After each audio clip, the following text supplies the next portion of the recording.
Have you ever been in a Twitch chat and saw the comments of people calling pro players trash and noobs? Well, I'm here to show you how good pros are and how they win and lose games. Okay, now here's the final draft. So Team Spirit got first pick, which means LGD gets last pick. And they first picked Tiny. It's a flexible hero. It can go to different roles. It can win mid. It's just very strong and it's very broken with this facet right now. And then they picked the supports, and then they also picked Troll Pango, and then Team Spirit immediately saw this and they got a great pick on the Doom. And Doom just kind of counters Pango and both Troll just for the reasons of Doom as his hero works. And then they picked Terrorblade, and LGD last picked Centaur Warner for Neo here, and that just means that Centaur's able to have a decent lane versus Terrorblade and try to shut him down. The Centaur pick is also to AoE Stampede away from the Doom and the Elder Titan. I would say Team Spirit lacks a bit of catch unless Tiny has a good game and gets an early blink. So overall, that's kind of the reasoning behind why these teams pick their heroes. Troll's a strong hero, but then Doom comes in to counter him, and they last pick their carry because they want to give Yatoro the best game. But actually, Centaur came in to counter it as well. So I would say overall, I think Team Spirit wins the draft with this Doom pick overall, and they've got some great team fighters. And Tiny's just a very OP, probably one of the strongest heroes in the entire patch in general. But LG's draft is not bad. I just think Team Spirit definitely wins the draft. Okay, now I'm not going to go into laning stage because professional players have their laning stage down. Since they play so many games and laning stage is always in every game, like sometimes mid game and late game are always different. Usually laning stage is always similar. So as long as you know your heroes and your matchups, the side lanes and mid lanes are everyone just has it down. And some players are obviously better than others at laning stage, but overall, professional players know what they're doing in laning stage, and that's kind of a separate video to just cover laning stage alone. But we will see that one team, like they kind of draw lanes, but LG does come out ahead of their laning stage. Winning lane again means that it's easier to snowball into the mid game, take fights, your heroes come online earlier. It's easier to just get more map control and take over the game. So winning lanes is definitely important, and that also comes into a huge factor when drafting. Is you want to pick heroes that work well together and are strong and able to win their lanes so that they can get off to a good mid game. And a lot of teams in the past, especially I want to mention Game and Gladiators, they were notorious in 2023 for stomping games out in like 20, 25 minutes because they would dominate their lanes, play perfectly mid game, and then end the game so fast before the enemy could get strong enough to fight them, especially with a lot of deathball lineups like Chen. All right, now before we get into the mid game, I want to mention that LGD won their lanes, and they didn't stomp them or anything, but they did pull ahead in their lanes. But where LGD messed up in this game is they didn't play their mid game very well, and they made a lot of mistakes, whereas Team Spirit kind of had a game plan where they wanted to get their supports to play with the Tiny, and the Tiny was going to take over the game because it's an OP hero, and he got to get his crucial Blink Dagger Conda timing really fast so that he could just pick off and set the tempo of the game. I'm kind of rambling a little bit, but you'll see what I'm talking about soon. I do want to say that LG did win their lanes, and they just had a little bit of a rough time coordinating and making their mid game go smoother. All right, now here's one of the first plays that Team Spirit made that was really nice. So you'll notice here, Mira TP's mid, 4 position, and then Larl will clear the wave, and then they'll back up and they'll smoke. And now what they want to find here is they want to find the enemy carry, and they actually do manage to find him. So they smoke after clearing mid wave really fast, by the way, super fluid, perfect kill. LGD PYW comes to help. They catch him out on the Doom as well. That's 2 kills. Now LGD will come help fight, but they've already lost 2 people. And they just can't do anything. They have to back up 5v, 4v, 4v3, and they already picked off heroes. So just by making that play, look, they're already up half 1,000 gold. Okay, now the game has settled down a little bit. Yatoro just got ganked, and he's actually dead. But besides that, the game's going pretty smoothly. So now Team Spirit, what their objective is they want their Larl mid laner, Tiny, to get a Blink Dagger. So now they're just going to chill, farm it up. He's killing the mid wave. Now one more thing that's very important here is that the rune is spawning, and you'll see on any pro team, they will always contest the rune no matter what. They will always have 3 heroes on each side contest the rune, or sometimes only 2, but in this case, they have the supports from Spirit rotate over for the rune, and on LGD, also contesting the rune.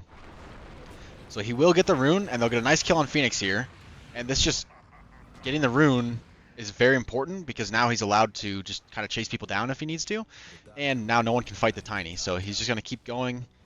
That little skirmish right there, getting the Phoenix kill and the rune was really big for them, forced the Pengo to TP back to base, and they get a glyph out of it as well. So they just get so much out of this, and they take the tower even. they're gonna play pretty passive here. They don't want to overcommit and just feed or anything, so they're gonna back off.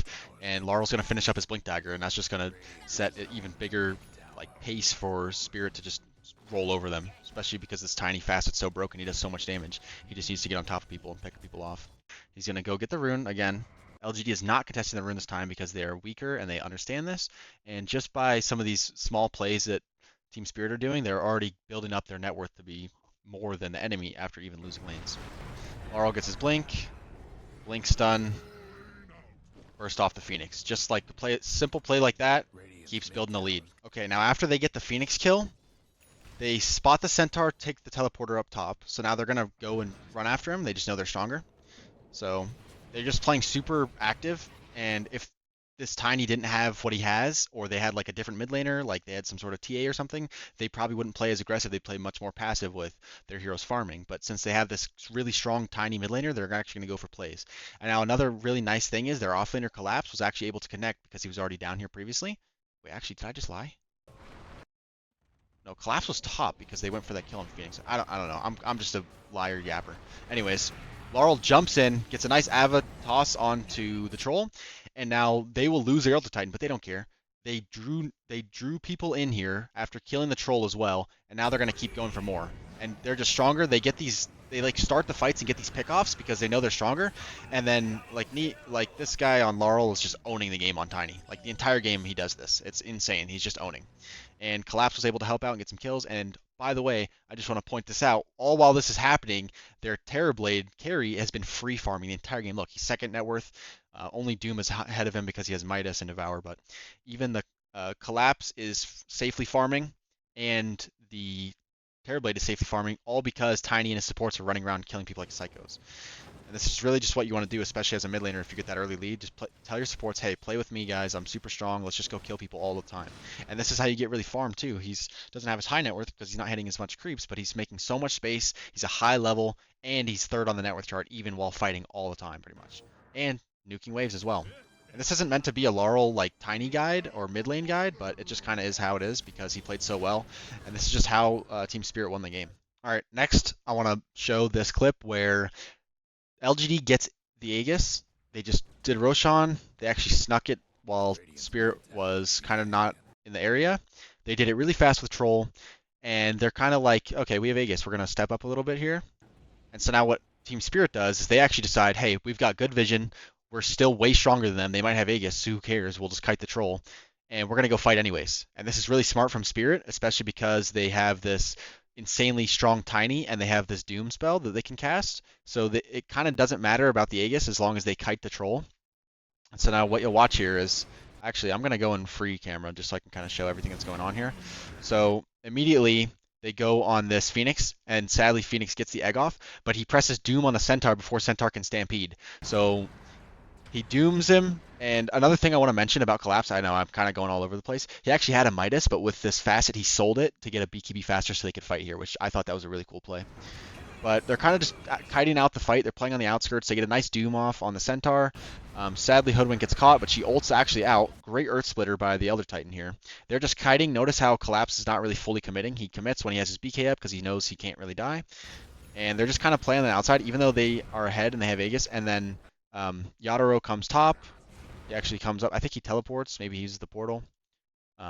Regardless, he comes up to help with this fight. And because they had vision and they knew they were stronger, even with the Aegis on Troll, they still won this fight insanely well. Larl just kind of nuking people off cooldown when he can. Troll, they just run down. And just like that, 5-for-0 trade, even with Aegis. And a lot of players or other pro teams maybe would kind of back off and respect that. But these guys know that they're stronger and they just make smarter, like, mid-game decision-making in team fights, and that's what makes Team Spirit one of the best teams in the world, and that's why they're two-time TI winners, a lot of these players. All right, just to point out another mistake from LGD.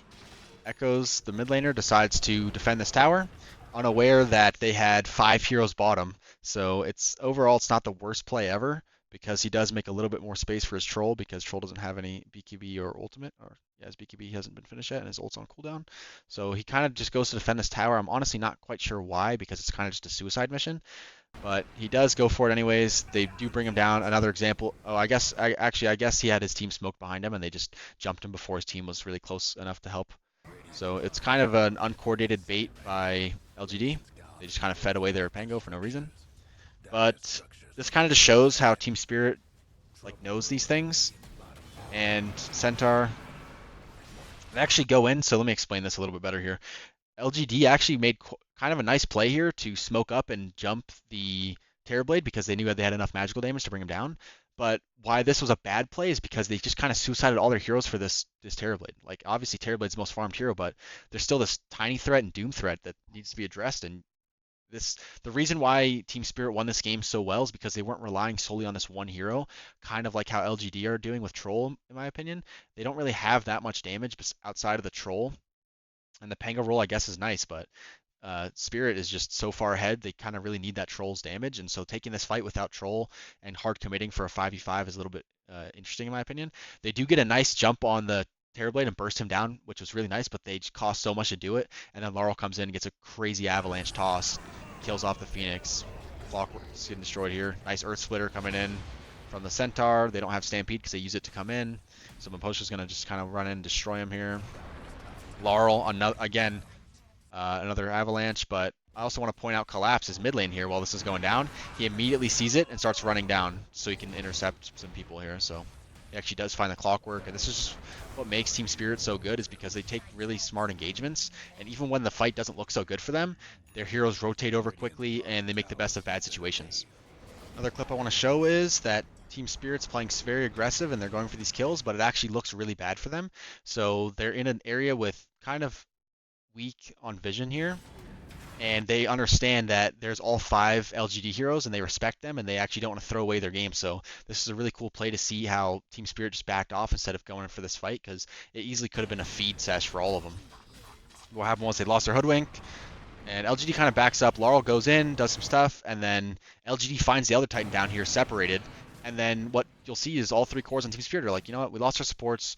There's no point to go in and lose anymore. We're just going to back it off here, and we'll just reset and fight again. And they still have a 9k gold lead, so losing those kills obviously sucks, but they're trying to minimize damages. Another clip I want to show here is Larl and the Elder Titan combo with Tiny Elder Titan. So if you don't know how Elder Titan works, his aura reduces magical resistance, and the Spirit applies this aura as well, but it only applies the magic resistance, so it won't apply the physical armor reduction as well. But what you'll see is here, they kind of camp in these trees to see if someone shows on this wave after they shoved it in, which is really cool. I like this play a lot. And so they're very patient, and then Pango ends up walking up to this wave to just clear it, and then probably back, I'm assuming. And then he didn't realize that Larl was here with his blink ready to jump him. So what you'll see is actually Miposhka throws, so Larl jumps in, avalanches to stun him up, so make sure he can't escape. And Miposhka throws down a spirit, and so now this Pango has, let's see his magic resistance, 0% magic resistance, right? I don't know why I checked that. Yeah. But he has no magic resistance. He gets blink stunned from 2,000 HP, dead from Tiny. All right, last fight of the game here, essentially. They're roshing. Larl walks up, makes a ton of space, stuns up, gets some good information, vision on him. He's got a Force Staff, which is really nice because it allows him to just use his spells and then force him out immediately, and so he's basically in no danger. He goes on the Phoenix here, tries to burst him down, doesn't quite get it off. Again, kiting out of the fight the entire time. Meanwhile, they have Yotaro here, who's just insanely strong. He's got a crazy item timing, top net worth, Collapse going, tanking for him. He's just hitting everyone, beating them down. And it's just a stomp at this point. They're so far behind. They're 24k gold lead. All their cores are top. Their supports are like way higher than enemy supports. They go back. They didn't even finish Rosh, by the way. They went and took a fight. It's always better to take a fight, especially if you're stronger, instead of just Roshing, because you don't want the enemies to get like a nice initiation and then somehow win the fight. But yeah, they just stomped them. 5 lost their Hoodwink, and that's pretty much just game. I think they actually called GG here in a second, but that's just how Team Spirit stomps out LGD in the lower bracket, and they save themselves from elimination. Sadly, LGD has to go home. They made it pretty far in the tournament through the group stage, which is nice.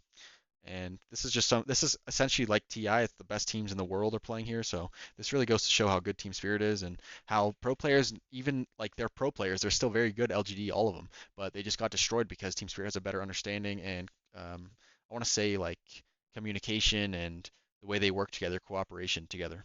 So thanks for watching, everybody. I hope you have a good day. I hope you're enjoying Riyadh Masters like me. I'm sorry this video is kind of really long and I'm just kind of a yapper, but that's just how I am, I guess. But I'm gonna try and edit it down, and I think I'm gonna be starting a new series, A to Z, and just giving like kind of a brief guide on, not really guide, but like item builds, how you're supposed to play the hero. So I guess it is a guide, but kind of just like that for each hero and just in my own way. And I'm gonna make them like 4 5 minute long videos. But this one's super long. I'm just yapping, kind of having fun, just going over some pro replays and just trying to show and share my opinion on why this team is really good and why they're beating LGD. And I'm not gonna lie, I've been rooting. Why am I even yapping still? Why am I talking? All right, thanks for watching, everybody. Have a good day. Go play some Dota and enjoy your life.